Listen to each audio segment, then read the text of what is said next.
Uwiteka Imana nugira ibintu unesha ku buzima bwawe.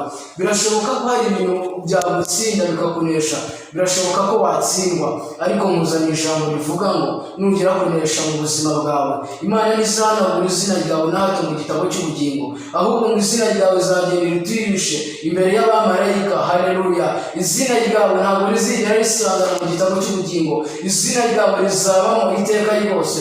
Izina ryawe nagira ngo mubwire ngo nubwo Satani yatera imivugurungano, ariko ku buzima bwawe Imana nakubwiye ngo nugira kunesha mu buzima bwawe, izina ryawe ntabwo Imana izigera rihanagura mu gitabo cy'ubugingo. Rero tugiye kuganira ku ijambo ry'Imana. Hari igihe kimwe Yesu Kristo yari ari kujya ahantu, ni ukuri abantu baramubaza ngo mbese uriya ni icyaha yakoze ko yavutse ahumye? Yesu arangije arabasubiza ngo oya, nta cyaha yakoze, ahubwo ni ukugira ngo imirimo y'Imana yiyerekane, yiheshe icyubahiro ku buzima bwe. Nagira ngo mubwire ngo ikibazo waba ufite cyose